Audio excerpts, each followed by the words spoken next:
I knew something was off the second I saw a silver Lexus parked halfway across my lawn. It was early Saturday morning. I was sipping coffee on the porch when I noticed tire tracks carved deep into my grass. That wasn't unusual until 3 more cars rolled in like they owned the place, parking diagonally as if my yard had a valet. I'm Preston Naylor. I bought this house 3 years ago at the edge of Ridgeview Estates. It was a fixer-upper with charm, but the real reason I bought it. The long, private road that snakes up the hill about a quarter mile is actually part of my property. It's the only paved access to the rest of the neighborhood, and technically, it's an easement road. I let the HOA use it out of kindness and a signed agreement, but that kindness has limits. And apparently, so does their intelligence. Excuse me. A shrill voice shouted from behind a white Range Rover now idling in the middle of my flower bed. You can't block the community parking lot like that. I turned around, and there she was, Karen incarnate. Platinum bob, oversized sunglasses, clipboard in hand classic. Her real name was Deborah Whitmore, HOA president and self-declared queen of Ridgeview. I raised an eyebrow. Community parking lot, that's my yard. She flared her nostrils. Well, it's being used for the Ridgeview Spring Social today. You were sent an email. I don't check HOA emails. They're spam with better formatting. Deborah stepped closer like her stiletto heels gave her authority. Preston, you're being unreasonable. This is for the community. I looked at the dozens of folding chairs and tables being unloaded from a U-Haul and dropped right onto my front lawn like it was a public park. One guy even brought a bounce house and started inflating it near my garage. You didn't ask. You didn't get permission. You just decided to turn my yard into your party lot, she scoffed. You live on HOA property, Preston. No, I live on my property, and the HOA uses my road because I let them. Don't confuse the two. She waved her clipboard like it was a badge. No need to get defensive. It's just for a few hours. We'll clean up after.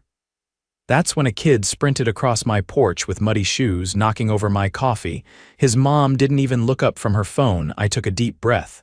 Deborah, get these cars off my lawn, now. You're being selfish, she snapped. This is why people don't like dealing with off-grid types. You're not a team player, I chuckled. You're right, I'm not a team player. I'm the guy who owns the field you're playing on. She blinked, confused. I suggest you move the party. Because when those cars try to leave tonight, they'll find a locked gate and a very long walk home. Her eyes narrowed. You wouldn't dare. I absolutely would.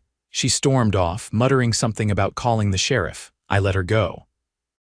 She clearly didn't remember the easement agreement she signed when she became HOA president. It stated that access to the road could be revoked with written notice and a 10-day window unless there was property damage or misuse, which there now was. I went inside, pulled out the paperwork, and started drafting the notice. By the time the bounce house was fully inflated, the clock had already started ticking on Ridgeview's free ride. By late afternoon, the hill was crawling with Ridgeview residents like ants at a picnic. SUVs and golf carts lined both sides of the easement road. Some even parked halfway into the ditch like they'd run out of creativity. The party was in full swing, loud music, the smell of barbecue, and a rented DJ booth now stationed on my side yard. Someone had hauled in a generator and the cords slithered across my gravel walkway like vines. I didn't step outside again. Not yet. I had work to do. The original easement agreement signed 6 years ago had very specific language. It allowed residents to pass through the road, nothing more. No congregating, no commercial use, no temporary structures, and certainly no events. I had it scanned, emailed, and sent to my attorney, Marissa, who called me within 20 minutes. You've got them cold, she said. If they're using your land for anything beyond access, it's trespass. If there's damage, it's worse. Can I revoke the easement immediately? She paused. If you can document misuse, yes. The clause you included gives you the right to accelerate termination if the property is exploited in ways that obstruct your own use or cause harm. But you'll need proof. I've got cameras, 4 of them, one on the mailbox post, another near the garage, 2 on the driveway trees. Perfect. Gather footage, document physical damage. And for the love of due process, don't confront them again until we're ready to file. I nodded, even though she couldn't see me. Anything else, actually, check your property tax records. She sounded annoyed now. If they're using your land like this, it's possible they've been reporting it as common area in their HOA filings. That's misrepresentation, or worse. That lit a different kind of fire under me. I logged into the county assessor's site and pulled every public filing from Ridgeview Estates HOA for the past 5 years. Scrolling through the PDFs, my gut twisted when I found it. A schematic labeled Community Access Road and Shared Green Space, with a dotted overlay across my entire front lot. They'd submitted it as part of a zoning variance for a community center proposal 2 years ago, one that never got approved. But the document was still there, filed with the city. They'd claimed my land was part of the HOA's shared space. My phone buzzed. Another call from Marissa. I was right, she said without greeting. They've been using a redrawn parcel map in their annual disclosures, the one you just found. It's not valid, it was never approved, but they've been using it to justify budget allocations and event planning. Is that fraud? Close. It's definitely misappropriation. And if they collected dues based on that false map, it could be criminal. I'll contact the county clerk and have the original parcel boundaries certified again. In the meantime, start photographing everything. I grabbed my DSLR and stepped outside, walking the perimeter like I was documenting a crime scene. Trash littered the grass. One tire had torn a trench through the sod, and someone had attempted to cover it with a decorative rug from the party. The generator was leaking oil near my hostas. Preston, a voice called out. I turned. A man in a blue polo approached, holding a paper plate stacked with chicken skewers. Frank Weller, he said, offering a hand. Vice president of the HOA, I didn't take it. I just wanted to say thanks for letting us use the space today. It's really brought the community together. Did you know this space doesn't belong to the HOA? I asked. He frowned. Pardon? This is private land. You're on it. The entire party is on it. His eyes shifted to the tables, the decorations, the bounce house. Well, Deborah said Deborah doesn't own it. I do. And the HOA has no rights here beyond the marked road, which you've all violated. He cleared his throat. I'm sure it was just a misunderstanding. Let me talk to her. Do that. And let her know the easement agreement is being revoked, effective as soon as the paperwork is delivered. Frank's composure dissolved. Wait, you can't do that. That's the only access into Ridgeview. You'd trap hundreds of residents. No, I'll be notifying the city and providing temporary access to emergency services and deliveries. But the HOA, they'll need to renegotiate, and this time it won't be free. He backed away, muttering under his breath, and jogged toward the DJ booth. I watched from the porch as the mood of the party shifted. Within minutes, Deborah reappeared, walking fast, lips tight like she was chewing glass. You can't do this, she said, stopping at the bottom of my steps. You already did, I'm just responding. There are children here, families. You'd cut them off from their homes. No, I'll give them access, but you're done making decisions involving my property. You used a fraudulent map to justify this event, and you knew exactly what you were doing. That map was submitted in good faith. You mean the one that shows my land as a shared green space, the one attached to a zoning request your board members still reference in HOA emails? She froze. I could almost hear the gears in her head grinding to a halt. I've already sent everything to my attorney, I continued, and tomorrow I'm filing a formal trespass complaint. I'll also be contacting the city for a cease and desist against the HOA's use of misleading documents. She laughed, but it wasn't confident. You think the city cares about your little grudge? I think the city cares when someone files false documents to misappropriate private land. Especially when that landowner has documented proof timestamps, and a signed easement agreement that was violated in broad daylight. Her face lost its color. "Pack up your party, Deborah. You've got 36 hours before the gate gets closed and locked. After that, any vehicle parked here will be towed, at your expense." She didn't respond, just turned and walked away, her heels stabbing little holes into my already ruined lawn. I went back inside and uploaded the footage from the cameras. One feed caught someone dragging a grill across the gravel path. Another showed a man emptying a cooler right into my flower bed. And then there was the exact moment Deborah directed the DJ to set up on my side of the property clear as day, with her pointing and nodding. That evening, I filed the trespass complaint with the sheriff's office. The deputy I spoke to was surprisingly helpful. "Got your footage?" he asked. "4 angles. Good, send it over. If they used your land without permission and caused damage, that's criminal trespass. We can have a deputy present when you post the termination notice." I agreed and set the meeting for Monday morning. By dusk, the party had deflated like the bounce house. Half the residents had already packed up and left, word spreading like wildfire. I sat on the porch again, this time with a different mug in hand and a document folder at my feet. The gate stayed open for now. But not for long. Monday morning arrived with the kind of crisp quiet that made the chaos from 2 days ago feel like a fever dream. But the tire ruts, oil stains, and flattened flower beds were still there, more than enough to remind me it had been real. And I wasn't the only one who noticed. At precisely 9 o'clock, Deputy Callahan pulled up in a county cruiser, stepped out, and gave me a nod. He wore mirrored sunglasses and a clipboard was tucked under his arm.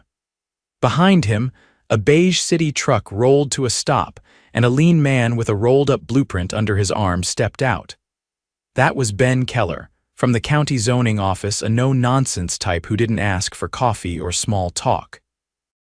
"You have the notice ready?" Callahan asked. I handed it over. A single-page declaration, typed and signed, revoking the easement effective immediately based on Clause 7, Section 4, misuse resulting in property damage. I'd included time-stamped photos, printed stills from the cameras, and a list of damages. Ben whistled low when he saw the comparison between the original plat map and the one the HOA had filed. "Where'd this come from?" he asked, tapping the altered one with a pen. "Submitted during a variance request 2 years ago. They never got approval, but they've been using it anyway," he shook his head. "They drew parcel lines over property they don't own, correct? That's municipal fraud." Callahan looked over his sunglasses. "You want to press charges?" "Absolutely," Ben nodded. "I'll start the audit. This is going to get ugly." They followed me down the gravel path to where the gate sat open across the easement road. I unlatched the side panel and flipped the bolt on the main lock. Callahan posted the notice on the gate with his clipboard, while Ben hammered a temporary zoning violation sign into the ground beside it. We stood there for a moment, watching a few early commuters from Ridgeview slow down at the site. A silver sedan crept to a stop, the driver's eyes wide as she read the notice. Callahan stepped forward and waved her through, explaining the temporary access for the next 24 hours. After that, it would require written permission and a new agreement. As the car rolled away, Ben turned to me. "What's your end game here?" "Accountability," I said. "And I want them to feel what it's like to lose control over something they thought they owned." He nodded once, then walked back to his truck. Callahan stayed behind for another hour, making sure the posted notice was respected.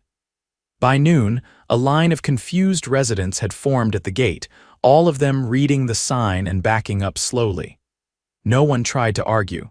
That changed around 2 o'clock. A black SUV with tinted windows pulled up fast, kicking dust up behind it. The driver's door swung open and Deborah stepped out in a tailored navy blazer and low heels, clearly dressed for war. She held a manila folder and marched straight up to me. "This is harassment," she said without preamble. "You've taken this too far." "You submitted a fraudulent map to the city," I said. That's not a mistake, that's a crime, her jaw twitched. We had guidance, our board approved it. Your board doesn't own this land, you never even asked. She thrust the folder into my hands. This is a petition. Over 100 residents signed it. They demand continued access. I didn't even open it. This isn't a democracy, it's my deed. You don't vote on property rights. We've contacted an attorney, she said, voice rising. And if you don't reverse this revocation, we'll sue for obstruction of community access. You're welcome to try. But you'd be suing the person who owns the only road into your neighborhood. You really want to put that on record. She faltered for half a second, then recovered. We'll claim historical use, implied easement. You allowed access for years. And I documented every single day of it, including the signed agreement that makes clear it was revocable. You violated its terms. That ended the deal. It's done. She stared at me for a long moment, trying to read something in my face. Then she turned to Callahan. Do you have any idea what kind of disruption this is causing? He didn't flinch. Ma'am, your organization misrepresented property lines to the municipal zoning board. That's a felony under state code. You need to direct your concerns to your legal counsel. She looked ready to explode, but before she could, a second vehicle pulled up behind hers. This one was an unmarked black sedan with government plates. A man and a woman stepped out, both in dark suits, both carrying leather binders. One flashed a badge. State Attorney's Office. You Preston Naylor? The man asked. Yes. I'm Assistant DA Marcus Bell. This is Investigator Patel. We're here about the zoning fraud complaint. You filed evidence? I led them inside and handed over the folder I'd prepared in advance. Maps, emails, screenshots, and the original plat certification from the county office. Patel flipped through it while Bell scanned the altered map. This was submitted to secure budget approvals, he asked. Yes. They used it to justify event expenses, maintenance fees, and even an insurance policy for the so-called shared green space, which is my lawn. Bell nodded slowly. That's wire fraud, misuse of public records, and potentially insurance fraud. You'll be hearing from us. They left without another word, driving straight to the HOA's office on the other side of the hill. By evening, word had spread. I watched from my porch as residents gathered at the gate, some trying to reason with each other, others clearly angry. But for the first time, none of them looked at me like the villain. In fact, a few waved hesitant but respectful. They knew something had shifted. The next morning, it got worse for the HOA. A city truck arrived and blocked the main HOA clubhouse entrance. Officials began inspecting the grounds, taking measurements. 2 officers accompanied them. Then a red tag was placed on the clubhouse door, property under investigation. By noon, Deborah had vanished. No one saw her leave, but a board member named Leonard was suddenly in charge. He showed up at my gate, out of breath and pale. Mr. Naylor, he said, wringing his hands. We'd like to talk about a new agreement, a proper one with compensation. I crossed my arms. You'll need to submit it in writing. We're also looking to dissolve the current board. Clean slate. New oversight, we didn't know what was being submitted. You all signed the annual reports. He swallowed hard. We were misled. You were complicit. He nodded once, ashamed. We want to make it right. I handed him a printed copy of the new terms I drafted. Monthly compensation for road access. Maintenance fees. A clause requiring written notice of any event within 300 feet of my property. And a strict boundary map signed by the county. He took it with trembling fingers. If you agree, I said, I'll consider reopening the gate. But only once the DA completes the investigation. Until then, you're on foot. Leonard didn't argue. As he walked away, I saw something strange. A group of residents standing at the edge of the road, watching everything. One of them stepped forward, an older woman with silver hair and a cane. Mr. Naylor, she called. Yes, thank you. We were never okay with what they did. We just didn't know how to stop it. That's what fences are for, I said. To remind people where the line is. She smiled faintly and turned away. That night, I locked the gate again. Not out of spite, but out of principle. For years, they assumed the road was theirs because no one told them otherwise. Now they knew better. And I wasn't just the guy who lived at the top of the hill anymore, I was the one who owned it. The week that followed was the kind of slow burn you only see when a system starts unraveling from the inside. I didn't attend the emergency HOA meeting held at the community pool house, mostly because it had been locked down by zoning inspectors, and they were forced to set up folding chairs in the parking lot like a yard sale of shame. My neighbor from 2 lots over, a retired firefighter named Reuben, filled me in later that night. "They're scrambling," he told me as he set a worn thermos on my porch railing. "Half the boards resigned already and the county's breathing down their necks about financial disclosures." I nodded. "You think they'll actually fix it?" "Not unless they're forced to. But you did more in 3 days than the rest of us managed in 3 years. That stuck with me not because it flattered my ego, but because of what it implied. Deborah and her inner circle hadn't just presumed control, they'd kept it by exhausting anyone who questioned them. Most people just wanted peace and quiet. Deborah made that expensive. That peace finally shattered 3 days later when an unmarked van arrived at the Ridgeview HOA treasurer's home. 2 investigators stepped out wearing jackets marked with the State Financial Crimes Unit. This wasn't about zoning anymore. This was about money. Turns out, the fake parcel map wasn't just used for events. It had been submitted in an annual expenditure report to justify renovations and landscaping contracts that never actually happened.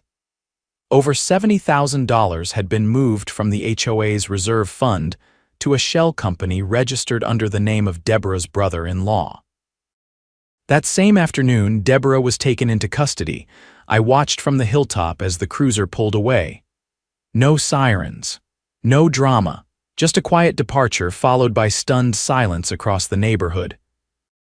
Later that evening, Leonard returned to my property, this time with a woman I hadn't met before. She was composed, late 40s, clipboard in hand, and wearing a navy windbreaker that reads State Compliance Auditor. "This is Marla Chen," Leonard said, his voice quieter than usual. "She's been assigned to oversee the HOA audit." Marla extended a hand. "Mr. Naylor, I've reviewed your documentation. I'd like to thank you for bringing this to light." Had that fraudulent map remained unchallenged, the financial misrepresentation could have escalated into a full-scale embezzlement case. "You're saying it wasn't already," she gave a tight nod. "It is now." Leonard shifted his weight. We'd still like to renegotiate access, something formal. Legal, transparent, and we're prepared to meet your terms." I stepped aside and motioned them toward the porch. We sat, and Marla scanned my revised access agreement, one that included a monthly maintenance stipend, a usage cap, and a clause requiring quarterly inspection of the road funded by the HOA. Leonard signed without hesitation. "There's one more thing," I said, folding the papers. "The HOA has to send written notification to every Ridgeview resident, clearly stating that the road and the land around it are private property. No exceptions. No future misinterpretations." Marla nodded. "I'll oversee the distribution myself." It was done. By the following weekend, the gate was reopened, this time with an electronic system tied to a fob key that I controlled. Each resident would need one to enter. Emergency services had their own override pass. The bounce house, the folding chairs, the U-Haul parties, those were gone. In their place was silence. And respect. But the final twist came a week later, during a zoning committee hearing I attended out of curiosity. I sat in the back, arms folded, as a man in a blazer and tie presented a proposal from the interim Ridgeview board to build a proper community lot, this time on land they actually owned. The motion passed unanimously, and a modest budget was approved from remaining HOA funds. Then, unexpectedly, the committee chair gestured to me.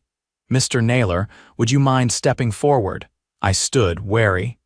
"You're the complainant from the Ridgeview case. We'd like to thank you for protecting your property rights and holding this board accountable."